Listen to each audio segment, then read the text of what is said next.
Hello everyone, welcome to this session. आप सभी का बहुत बहुत स्वागत है। आज की इस वीडियो में हम डिस्कस करेंगे यूपीएससी, ईपीएफओ, ईओईओ 2021 एग्जाम में पूछे गए क्वांट के जनरल मेंटल एबिलिटी के कुछ क्वेश्चंस। ठीक है, टोटल 15 क्वेश्चन पूछे गए थे। तो वो 15 के 15 क्वेश्चन कैसे थे डिटेल में डिस्कस करेंगे। और ये वीडियो इसलिए देखनी ज़रूरी है क्योंकि आने वाले एग्ज़ाम के लिए आपको ये पता चलेगा कि क्वेश्चंस का एग्जैक्ट लेवल क्या है और उनकी आसान अप्रोच क्या हो सकती है। बहुत बार ऐसा हमने देखा है कि यूपीएससी ईपीएफओ के क्वेश्चंस जो प्रीवियस ईयर के होते हैं उन्हीं को थोड़ा सा चेंज करके उसने नेक्स्ट ईयर पूछ लिया, तो ये तो भी आपके लिए बहुत सहायक सिद्ध होंगे। इसलिए इनको आप एंड तक देखिएगा सारे के सारे क्वेश्चंस को और एक सीख लीजिएगा कि कैसे क्वेश्चन एग्जाम में आते हैं। ठीक है, वीडियो को शुरू करते हैं। दोस्तों, ईपीएफओ की हमने एक गाइड बुक आपके लिए डिजाइन की है और इस गाइड बुक में आपको ईपीएफओ का detail syllabus, previous year paper with detail solution, complete paper और अलग अलग सब्जेक्ट के लिए क्या सोर्सेज फॉलो करने चाहिए, एक कंप्लीट स्ट्रेटेजी भी आपको मिलती है। ये guide book free of cost है, इसी वीडियो के डिस्क्रिप्शन में लिंक है। ठीक है, दूसरा मैं आपको बता दूं, सबसे पहले तो नवरात्रि की आप सबको बहुत बहुत शुभकामनाएं। और हमारे जितने भी ईपीएफओ के कोर्सेज हैं उस पे हमने नवरात्रि ऑफर आप लोगों के लिए जारी किया है। इसके लिए आपको हमारे कोर्सेज पे कोड यूज करना है, दैट इज फेस्टिवल 65। ठीक है, तो अगर आप ये कोड यूज करते हैं फेस्टिवल 65 तो आपको हमारे यूपीएससी ईपीएफओ के कोर्सेज पे 65% का डिस्काउंट मिलेगा। और कौन कौन से कोर्सेज पे मिलेगा, इसी वीडियो के डिस्क्रिप्शन में लिंक है कोर्सेज का, जाके एक बार उस लिंक को ओपन करो और जा करके देखो और इस डिस्काउंट का लाभ उठाओ। और इस नवरात्रि मतलब एक माता रानी का आशीर्वाद के साथ साथ मतलब यही बहुत बड़ा आशीर्वाद है कि हम अपनी तैयारी के प्रति गंभीर हो जाएं, सचेत हो जाएं और बहुत अच्छे से उसको प्रिपेयर करें। ठीक है, तो ये कोड जरूर यूज कर लेना, इसी वीडियो के डिस्क्रिप्शन में कोर्सेज का लिंक भी है। ठीक है, चलो शुरू करते हैं। तो पहला क्वेश्चन आप सबकी स्क्रीन पे है। मैं आप सबसे गुजारिश करूंगा कि आप एक काम जरूर करें, कॉपी पेन उठा लें, एक एक क्वेश्चन जो भी आपकी स्क्रीन पे आ रहा है प्लीज उसको साथ साथ आप भी सोल्व करेंगे तो अच्छा लगेगा। ठीक है, देखो पहला क्वेश्चन क्या है। How many time does the digit 3 appear between 1 and 100 such that the number where 3 appear is not divisible by 3। इस टाइप का क्वेश्चन बहुत बार एग्जाम में आता है कि 3 तो आ रहा है, 1 से लेके 100 तक के नंबर्स में 3 आ रहा है लेकिन वो नंबर 3 से डिवाइड नहीं हो रहा। देखो 3 कब कब आता है, जब 3 हो 13, 23, 30, 31, 32, 33, 34, 35, 36, 37, 38, 39, 43, 53, 63, 73, 83, 93। तो 3 इतने ही टाइम आता होगा।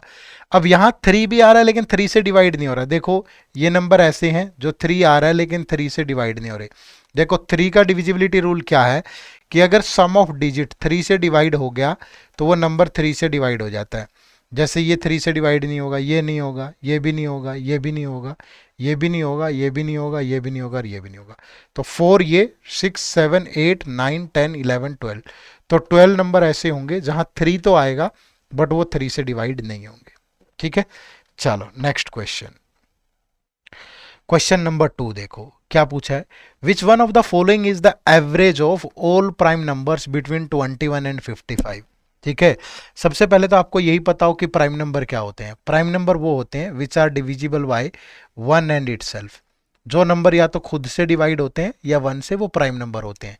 जैसे सबसे छोटा प्राइम नंबर 2 है, फिर 3, 5, 7, 11, 13, ये सारे प्राइम नंबर है। तो 21 और 55 के बीच में क्या होगा, सबसे पहले 23 होगा, फिर 29 होगा, 31 होगा, 37 होगा, फिर 41 होगा, 43 होगा, 47 होगा और फिर आपका क्या बनेगा, 53 बनेगा। तो ये आपके 8 टोटल नंबर्स होंगे। अब एवरेज निकालने के लिए क्या करोगे, इन सब का सम कर लो पहले। तो ये 3 + 9 12, 13, 20, 21, 24 और 31, 34।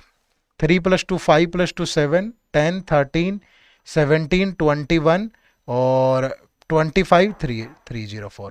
तो टोटल हो गया 304 और नंबर ये 8 है तो 8 से डिवाइड कर लो।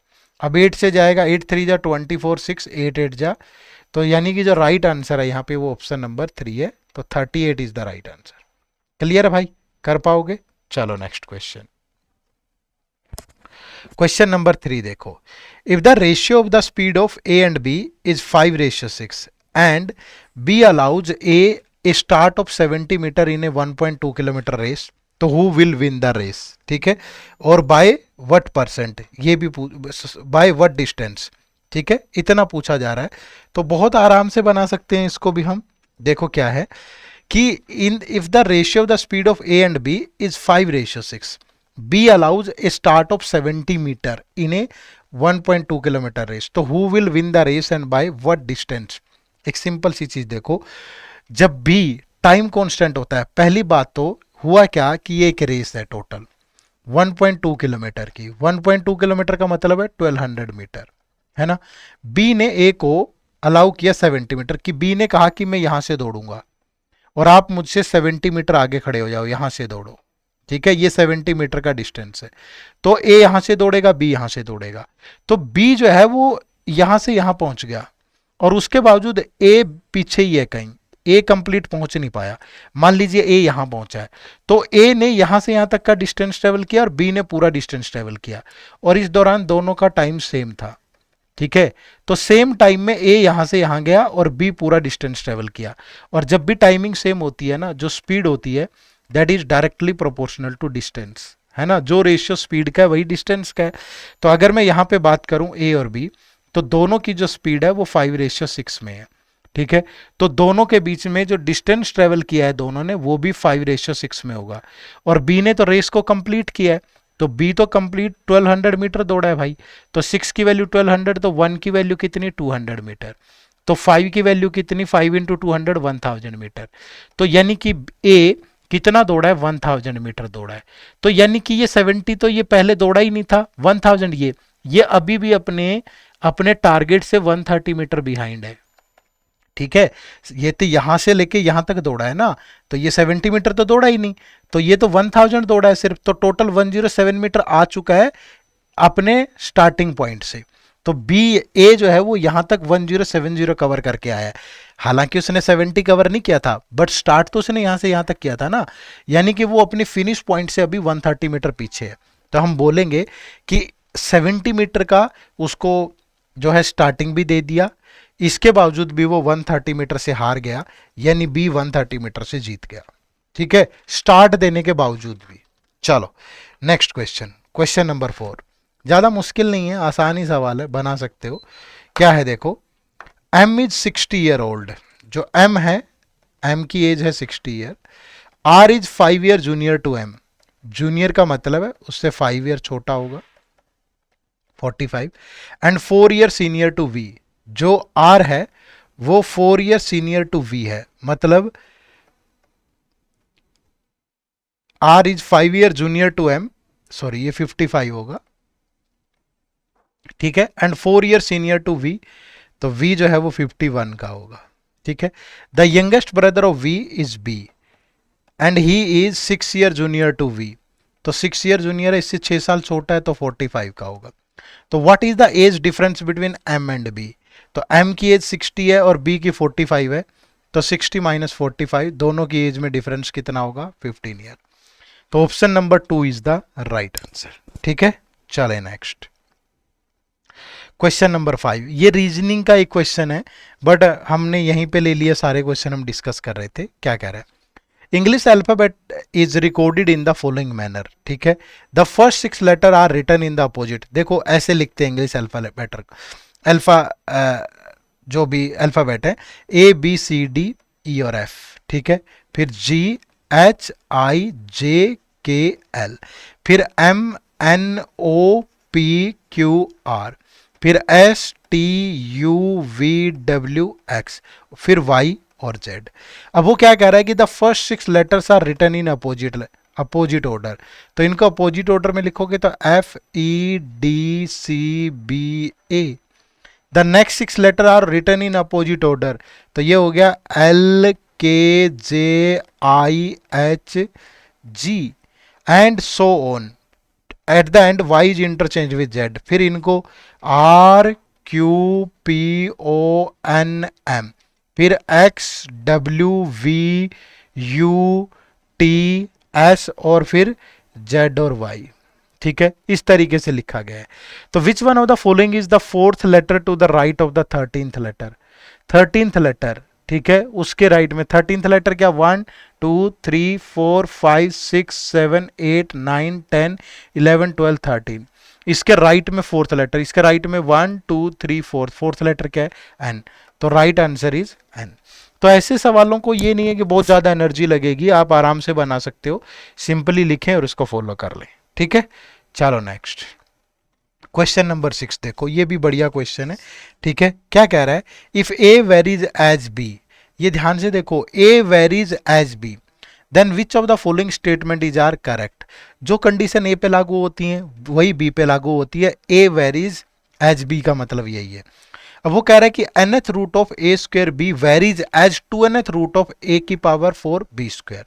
अब एक बात बताओ, इसका मतलब जैसे मुझे स्क्वायर रूट लेना है तो स्क्वायर रूट ऑफ एन लेना है मुझे, तो कैसे लूंगा मैं square root of N? N की पावर 1/2। अगर मुझे क्यूब रूट लेना है, ठीक है, ऑफ एन, क्या लूंगा? एन की पावर 1/3। अगर मुझे nth रूट लेना है, nth रूट, तो मैं कैसे लूंगा? एन की पावर 1/n, ऐसे ही तो लूंगा ना।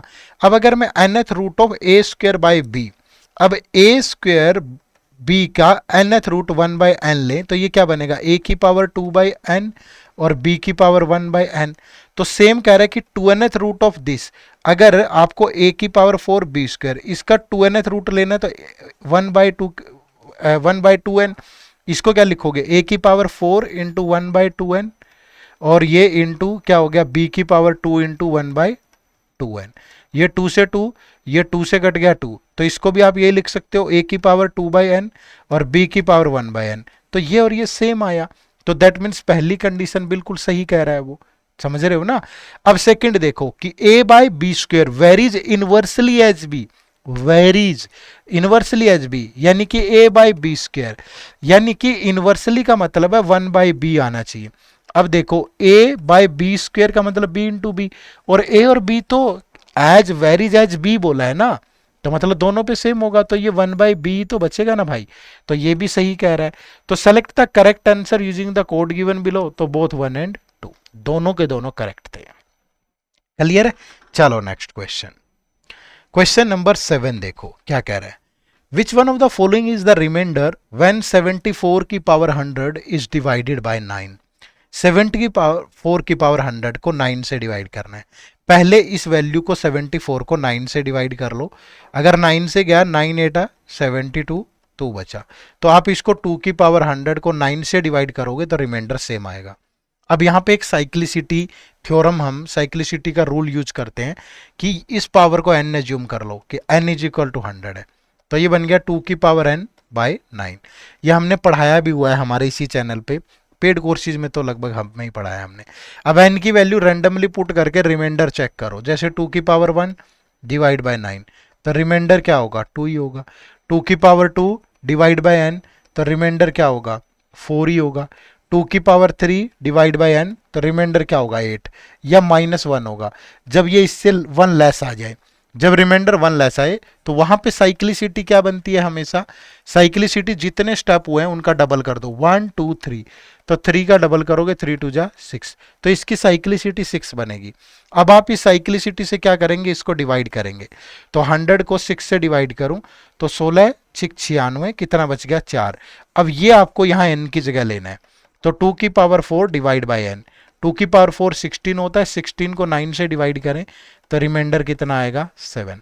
बस यही आपका राइट आंसर था, ठीक है। अब ये आपको अगर बिल्कुल बेसिक से सीखना है तो इसी चैनल पे हमारी एक सीरीज चलती है, टॉप 100 अभ्यास सीरीज, उसमें हमने ये कवर किया हुआ है पूरा, ठीक है।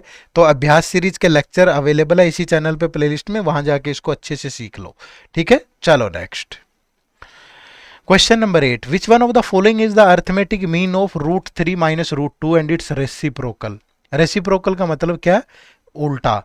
अर्थमेटिक मीन क्या? एवरेज, यानी √3 माइनस √2, और इसका एवरेज क्या होगा? 1/√3 माइनस √2, ठीक है। इसका रेसिप्रोकल, इन दोनों की एवरेज बतानी है, मतलब दोनों का सम करके 2 से डिवाइड करो। इसको हम सिंप्लीफाई कर सकते हैं, इसका हमने वो कंपोनेंडो एंड डिविडेंडो रूल सुना है, नीचे वाले डिनोमिनेटर का साइन चेंज करके ऊपर नीचे मल्टीप्लाई कर दो बस, इसे CND रूल बोलते हैं।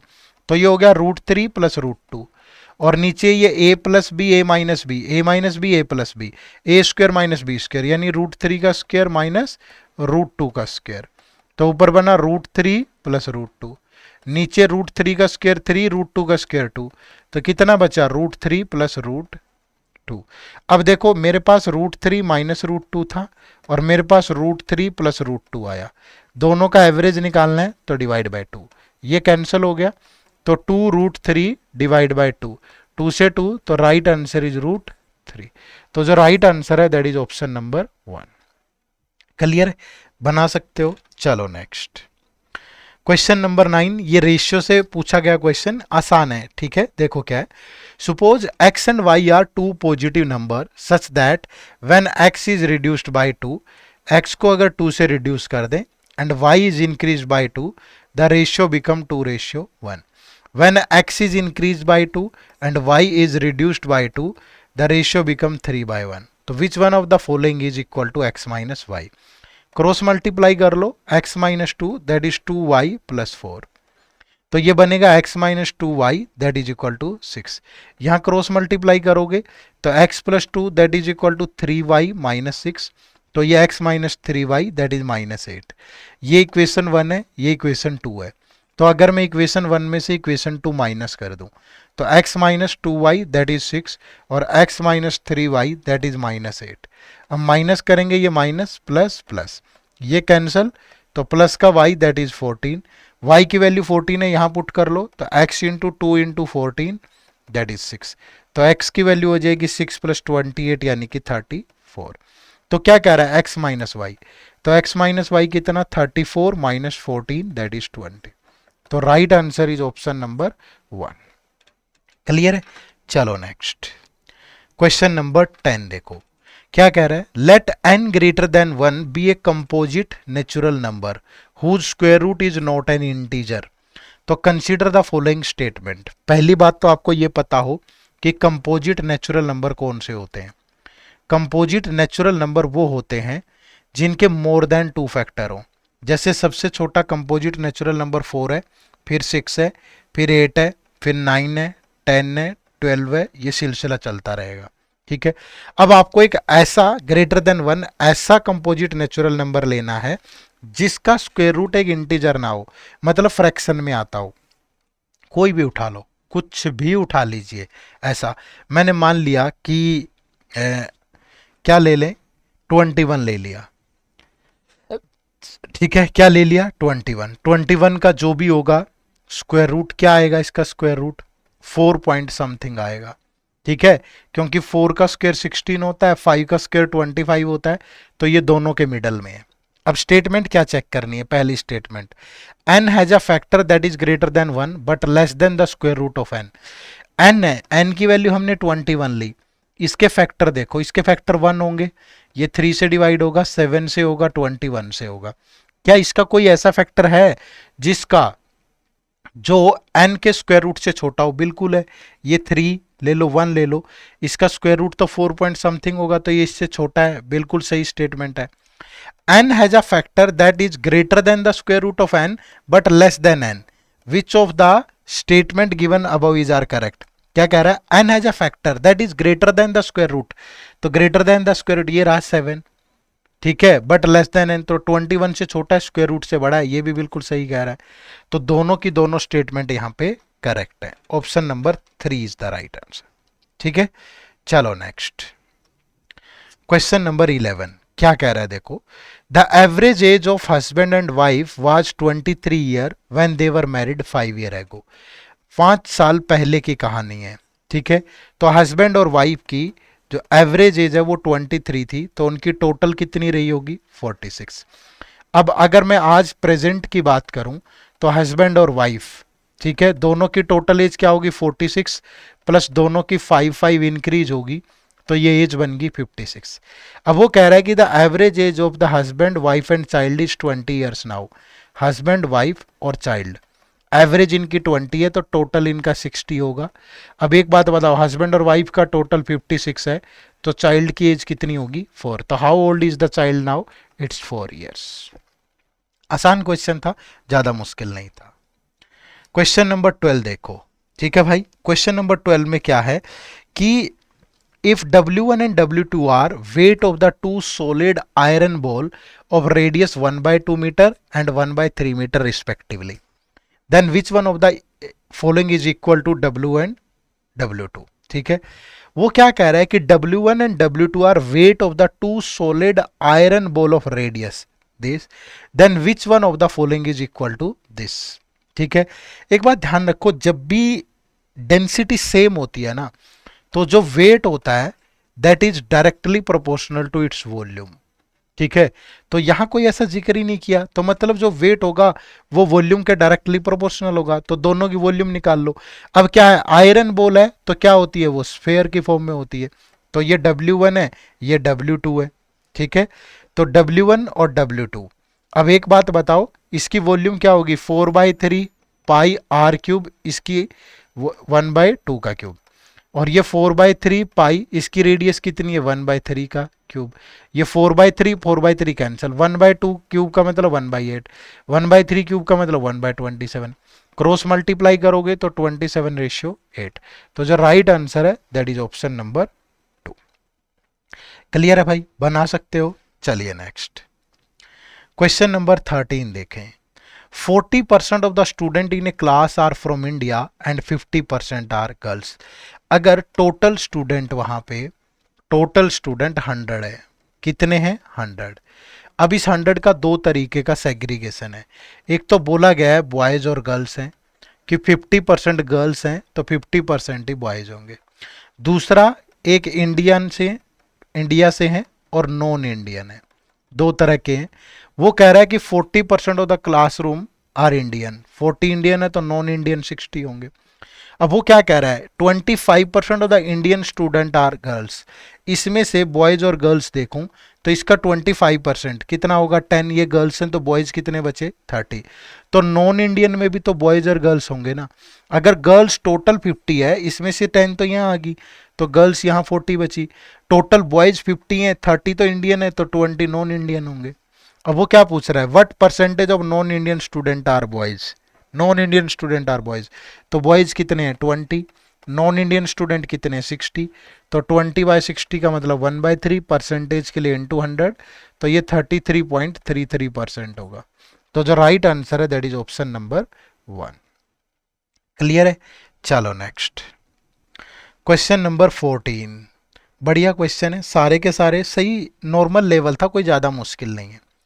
The average weight of 100 student in a class is 40 kg, 46 kg. The average weight of the boys and girls is 50 and 40 kg respectively. तो what is the difference between the number of boys and girls?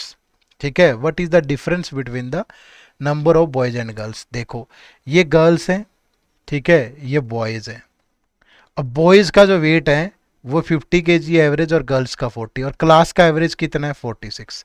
Allegation rule, इस value में से इसको घटा दो, 50 minus 46, middle वाली value में से उसको घटा दो, 46 माइनस 40, तो ये बचा 4, ये बचा 6, तो 4 + 6, ये बॉयज और गर्ल्स का रेशियो होगा। तो 4 और 6 का सम 10, 10 की वैल्यू कितनी, 10 की वैल्यू 100 स्टूडेंट है तो 1 की वैल्यू 10, तो इंटू 10 करोगे तो वहाँ बॉयज 60 हैं, और इंटू 10 करोगे तो वहाँ पे गर्ल्स कितनी है, 40 है। ठीक है, तो दोनों के बीच का जो डिफरेंस है दैट इज 20। तो what is the difference between number of boys and girls, that is 20। ठीक है, चलो नेक्स्ट क्वेश्चन देखो भाई, क्वेश्चन नंबर 15। ठीक है, a hollow cube to tube of side 10 centimetre each weighing 200 gram is made. This cube is placed in water with a horizontal face. So how many centimeter of it heights sink in water if the density of the water is 1 ग्राम पर centimetre cube. देखो इसमें थोड़ा physics भी use होगी, ठीक है, जैसे ये पानी है, ठीक है। अब क्या होगा, जो भी अगर मैं कहूँ कि क्यूब है, जो भी क्यूब आप डाल रहे हो इसके अंदर, ध्यान रखना, ठीक है, उसका कुछ पार्ट पानी में जाएगा, कुछ पार्ट पानी में जाएगा, ठीक है, कुछ पार्ट डूबेगा उसका और तभी वो फ्लोट करेगा। ऐसा नहीं हो सकता कि पानी के ऊपर ऐसे कैसा तैर जाएगा। अगर कोई चीज भारी है, उसमें वेट है, तो उसका कुछ हिस्सा पानी में जाएगा और फिर ही वो फ्लोट करेगा, ऐसा ही होगा हमेशा। ठीक है, तो यहाँ पे वो कैसे करता है, देखो जितना उसका वेट है ना, वेट वो इक्वल टू होगा, जितना भी उसका वेट है दैट इज इक्वल टू होगा किसके बराबर, जो भी पार्ट डूबा हुआ है। मान लीजिए जो भी पार्ट डूबा हुआ है इसकी हाइट h है और बेस का एरिया, ये साइड 10 है, ये साइड 10 है, तो दैट इज इक्वल टू होगा बेस एरिया इनटू हाइट। भैया कुछ तो वॉल्यूम डूबी होगी ना, एरिया हमें ये तो पता है कि क्यूब है, इसकी हर एक साइड 10 सेंटीमीटर है, तो लेंथ और ब्रेथ और हाइट सारा 10 है, लेकिन जो एरिया डूबा है इसके अंदर है उसकी हाइट हमने h मान ली। ठीक है भाई, और साथ में देख लो कि डेंसिटी ऑफ वाटर कितना है, डेंसिटी ऑफ वाटर, ये ध्यान रखना जो पार्ट डूबा हुआ है उसकी volume into density of water that is equal to total weight. अब ये कितना हो गया, 10 इंटू हाइट, और density of water is 1 centimetre per gram, तो ये 200, तो हाइट इज इक्वल टू किसके 200/100, तो मतलब कितने सेंटीमीटर पार्ट डूबा हुआ है उसके अंदर, 2 सेंटीमीटर। तो right answer is option number 3। ठीक है, तो जब ऐसा होगा तभी वो फ्लोट करेगा, अदरवाइज नहीं करेगा। ऐसा थोड़ा है कि कुछ भी मतलब वेट के अकॉर्डिंग, ऐसा ऐसा नहीं है कि आप पूरा 1000 किलो का डाल दोगे इसके अंदर वो भी इतना ही फ्लोट करेगा, समझ रहे हो। तो वो डिपेंड करता है, हमेशा ऐसे निकालते हैं, हालांकि ये मैथ नहीं फिजिक्स है, बट हमारी साइंस में रुचि भी नहीं रही कभी ज़्यादा, बट फिर भी बता दिया, चलो ठीक है। चलो, तो जिस भी बच्चे को लगता है कि उसका ईपीएफओ में इतनी अच्छी प्रिपरेशन नहीं हो पाई है अभी तक, आप हमारे डिफरेंट डिफरेंट कोर्सेज से जुड़ सकते हो। हमारे 3-4 तरह के कोर्स हैं, एक कोर्स हमारा लाइव क्रैश कोर्स भी है, ठीक है, और एक हमारा मास्टर कोर्स है, एक स्पेशल सब्जेक्ट का कोर्स है, एक टेस्ट सीरीज है। इन सारे कोर्सेज का लिंक इसी वीडियो के डिस्क्रिप्शन में है, और अभी आपको इन पे एक अच्छा खासा डिस्काउंट मिल रहा है क्योंकि त्योहारों का समय है। तो आपको एक कोड यूज करना है, दैट इज फेस्टिवल 65। ठीक है, कितना, फेस्टिवल 65, और आपको यहाँ 65% का डिस्काउंट मिल जाएगा आपको हमारे सभी कोर्सेज पे। कोर्सेज का लिंक इसी वीडियो के डिस्क्रिप्शन में है। आप ऐसा भी कर सकते हो कि गूगल पे जाएं, ठीक है, और जब आप गूगल पे जाएं तो गूगल पे सिंपली टाइप करें edutap.in। ठीक है, क्या टाइप करें, edutap.in। तो edutap.in टाइप करोगे, ये वेबसाइट ओपन होगी हमारी, यहाँ कोर्सेज पे जाएंगे तो यूपीएससी ईपीएफओ कोर्सेज, ठीक है, और ये आपको हमारे डिस्काउंट, ये आपको हमारे कोर्सेज मिलेंगे। देखो ये लाइव क्रैश कोर्स है, इस पे 65% का डिस्काउंट मिल रहा है। ये हमारी टेस्ट सीरीज है, इस पे 85% का डिस्काउंट है। ये हमारा स्पेशल सब्जेक्ट का कोर्स है जिसमें सिर्फ यही सब्जेक्ट है आपके। ये हमारा मास्टर कोर्स है, इसमें सारे सब्जेक्ट हैं, ये आपको इतने में मिल रहा है। तो इन कोर्सेज में आप इनरोल करें, इनके बारे में अच्छे से पढ़ें, जानें और फिर इनरोल करें। इसी वीडियो के डिस्क्रिप्शन में लिंक है। आप ऐसा भी कर सकते हैं कि प्ले स्टोर पे चले जाएं और वहां जाके आप हमारी ऐप डाउनलोड कर लें, एड्यूटैप लर्निंग सॉल्यूशन, तब भी आप इन कोर्सेज में एनरोल कर पाओगे। ठीक है, चलो, इस सेशन से जुड़ने के लिए आप सबका बहुत बहुत शुक्रिया। चैनल पे नए हो तो सब्सक्राइब जरूर करिएगा, और एक कमेंट और लाइक भी कर दिया करो, ये चीज़ें हमें भी मोटिवेट करती हैं। ठीक है, चलो, हमारी मुलाकात होती रहेगी। अगर आपको इस लेक्चर की पीडीएफ चाहिए तो आप हमारे टेलीग्राम चैनल से भी जुड़ें, और टेलीग्राम चैनल का लिंक भी इसी वीडियो के डिस्क्रिप्शन में है। आप सबका बहुत बहुत शुक्रिया, थैंक यू वेरी मच। जय हिंद, जय भारत।